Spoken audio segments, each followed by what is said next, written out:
minha turma do segundo ano, que Deus abençoe a todos nós. Hoje, 4 de abril de 2022, uma segunda-feira, estamos aqui para mais uma semana de aula, que seja uma semana de aula abençoada, com muita paz, com muita saúde, sabedoria e muito aprendizado. A nossa aula hoje é com o nosso componente de língua portuguesa. Na nossa atividade de hoje, nós vamos trabalhar com o nosso livro Novo Pitanguá, de língua portuguesa, que vocês irão abrir na página 26, onde nós temos aí vamos trabalhar com dois textos, certo? Um da página 26 e um da página 27. Que o texto tem por título Pega, Pega Indígena, né? Aí assim, olha, com a ajuda do professor, leia a reportagem a seguir sobre brincadeiras indígenas. Então, como não vou poder ajudar vocês, então as mães de vocês ou quem estiver ajudando vocês é que vão ler esse texto para vocês, porque também se eu for ler os dois textos e explicar a atividade, vai ficar um vídeo muito comprido, tá bom? Então, eu vou ler só o tema. Ó. Esse texto é Pega, Pega Indígena. A autora desse texto, é Gabriela Romeu e é enviada especialmente ao Oiapoque, certo? São dois textos. O outro texto é sobre Pira Garrafe, também escrito por Gabriela, certo? Gabriela Romeu. E aí vocês vão ler esses textos, porque não vai dar para mim ler, porque a gente faz atividade que está na página 28. Na página 28 nós temos o estudo do texto, que é os textos que vocês leram. E aí diz assim, ó: o que você esperava ler no texto? Se confirmou? Comente. Vocês lembram que na aula passada a gente trabalhou uma questão que falava sobre para vocês lerem só o título do texto e aí vocês iam imaginar o que esse texto falava. Aí eu pergunto para vocês, o que vocês pensaram após ter lido o texto?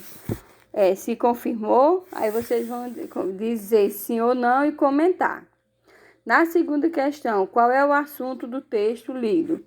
O que mais chamou sua atenção nesse assunto? O que foi que mais lhe chamou a atenção,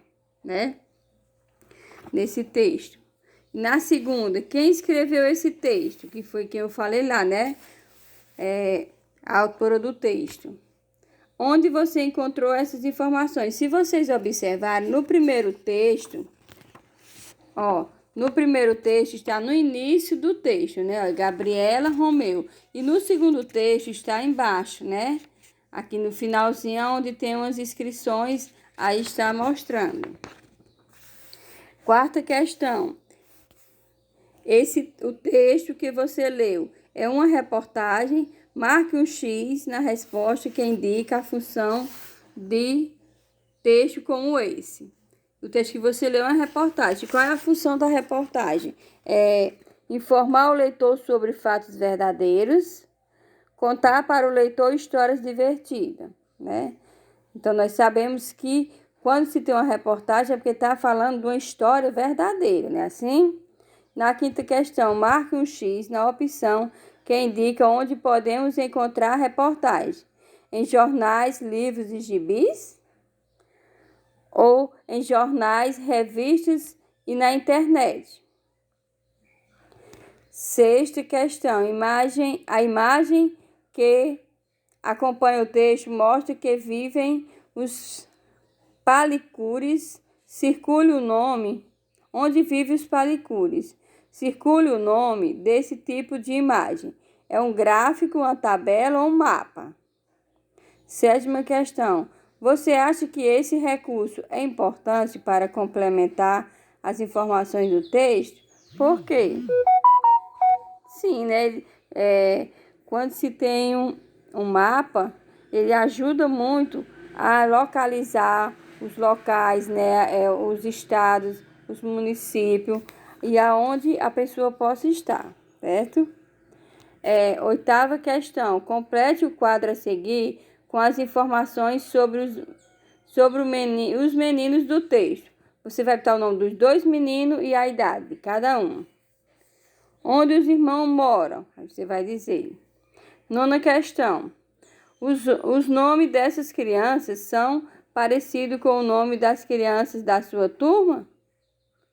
Por que você acha que existe essa semelhança ou diferença? Você vai dizer se parece, você vai dizer qual é a semelhança. Se não parece, você vai botar não e dizer qual é a diferença, certo? 10ª questão.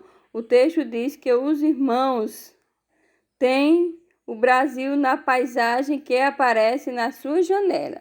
O que você acha? O que você entendeu desse trecho? Né? Porque eles moram na divisa, né, do Brasil. Então, de acordo com como eles moram na divisa, eles estão olhando, né, da janela. Vocês vão ver lá no texto que vai explicar. 11ª. Qual brinquedo, né? Acho que é o Eve o nome desse menino. Explica como construir. Circúlio. Qual desses brinquedos? Ele indica qual? É o peão ou a pipa, né? Que também chamamos de pipa, chamamos de papagaio, né? Aí você vai circular. E na 12ª, o texto apresenta 2 nomes para esses brinquedos. Escreva abaixo, né? Que eu acabei de falar os 2 nomes do brinquedo. Na letra A, por qual nome você conhece esse brinquedo? Você conhece por pipa ou por papagaio? Porque o mesmo brinquedo tem nomes diferentes, né? O mesmo, porque depende muito da região. Tem região que chama de pipa, tem região que chama de papagaio. Pronto, pessoal, essa é a nossa aula de hoje de português. Espero que vocês gostem, se dediquem e façam uma ótima atividade. Um cheiro.